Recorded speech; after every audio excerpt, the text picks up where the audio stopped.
ৰাতিপুৱা বিছনাৰ পৰা উঠি গা পা ধুই কামত লাগি গ'লোঁ। আজি ভাজি আছোঁ চুজি, ভাবিছোঁ ময়ো খাম আৰু ছোৱালী দুজনীক টিফিনতো দি দিম।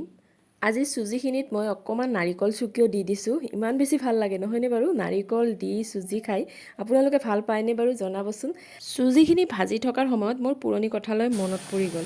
যেতিয়া আমি সৰু আছিলোঁ আইতাই নামঘৰৰ পৰা প্ৰায়ে এনেকুৱা চুজি লৈ আহিছিল আৰু নামঘৰৰ চুজিবোৰ খাবলৈ আৰু বেছি সোৱাদ ভৰা আছিল। আৰু যেতিয়াই নামঘৰত চাহ খাইছিলে আইতাই চুজিৰে, তেতিয়া নিজে অকণমান খাই আমাৰ কাৰণে অকণমান হ'লেও বচাই লৈ আহে।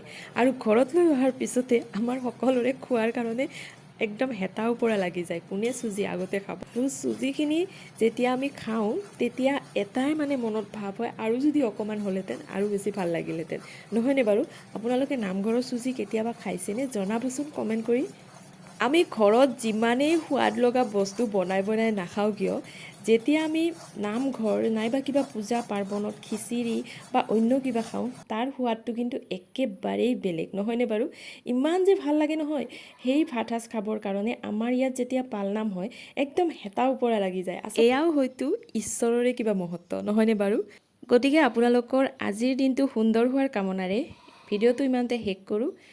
ভিডিঅ'টো চাই কেনে পালে, মোৰ কথাখিনি শুনি আপোনালোকৰ কেনেকুৱা লাগিল জনাবলৈ নাপাহৰিব। যদি ভাল লাগিল লাইকো এটা কৰি দিব। আকৌ আহিম, বাই বাই।